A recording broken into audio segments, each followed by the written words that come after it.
Maintenant, nous allons aborder les faits historiques concernant l'histoire donc de la jurisprudence et la chronologie des événements du vivant du prophète sallam jusqu'à nos jours. Donc les savants généralement ils distinguent plusieurs périodes. La première période c'est la période du vivant du prophète sallam. Donc soit au début de sa révélation jusqu'à sa mort en l'an 12 de l'Hégire à l'an 12 avant l'Hégire, donc elle a commencé la révélation jusqu'à la 11e année de l'Hégire, donc à la mort du prophète sallam. Donc elle s'est étendue cette révélation sur 23 ans. Ensuite, il y a la deuxième époque, c'est l'époque des compagnons.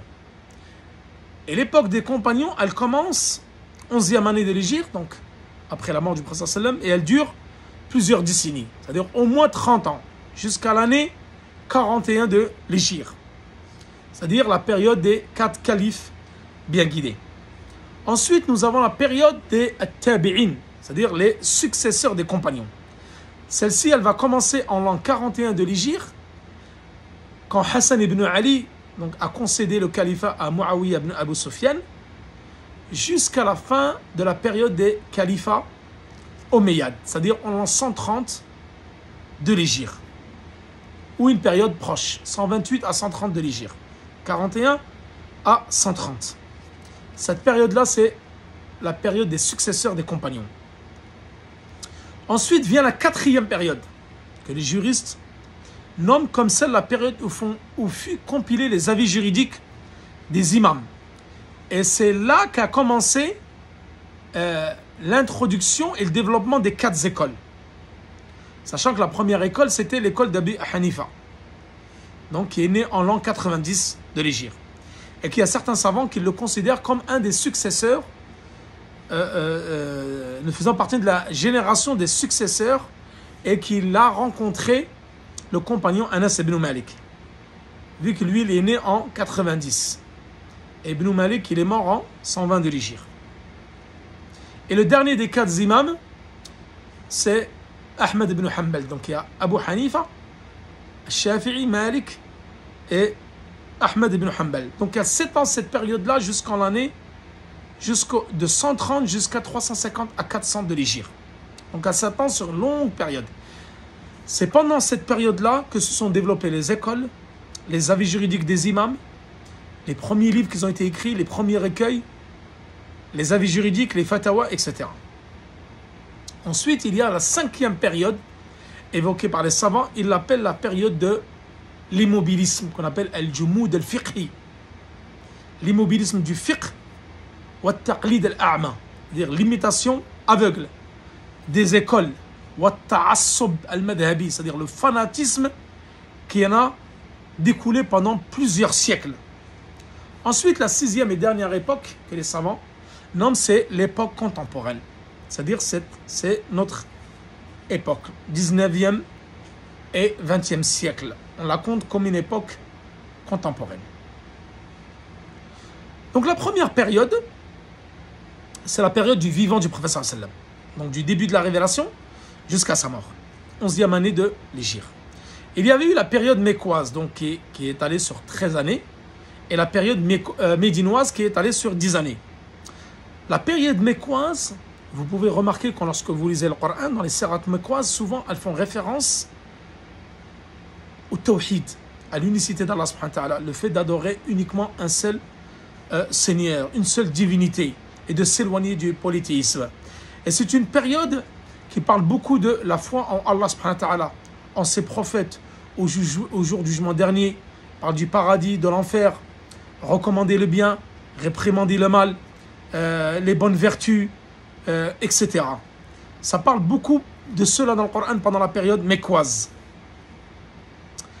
Mais il y a quelques faits concernant certaines prescriptions dans l'islam, mais non, ça ne rentre pas dans les détails. Ensuite, il y a la période médinoise. La période médinoise continue également de parler des fondements de la religion, mais c'est là que maintenant va être révélé tout ce qui concerne les aspects de la religion, mais en détail. Tout ce qui concerne les prescriptions, telles que la prière, le pèlerinage, la zakat, le jeûne, le mariage, le divorce, tout ça, ça a été révélé, on va dire, de façon globale, et ça sera confirmé par la sunna de façon détaillée.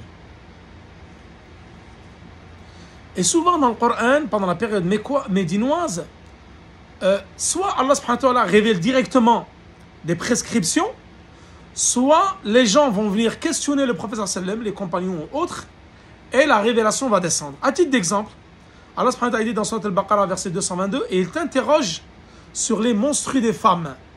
Dit, c'est un mal. Éloignez-vous donc des femmes pendant les monstrues.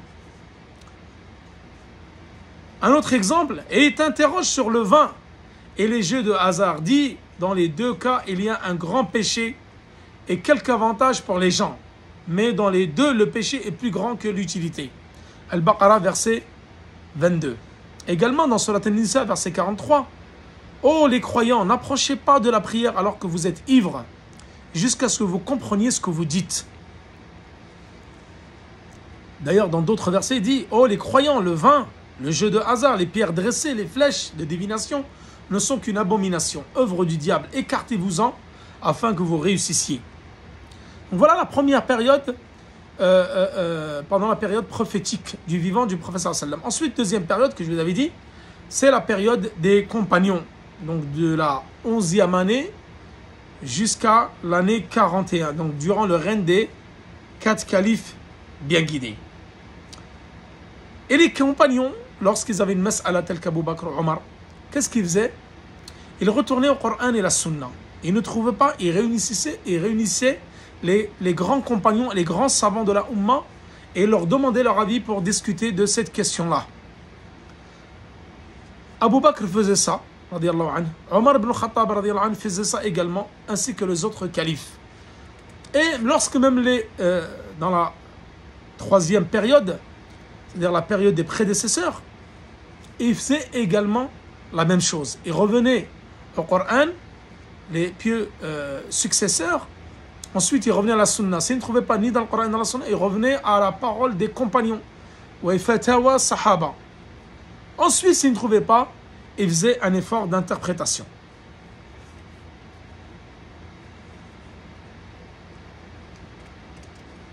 Donc voilà concernant les différentes étapes de la législation, comment elle a évolué.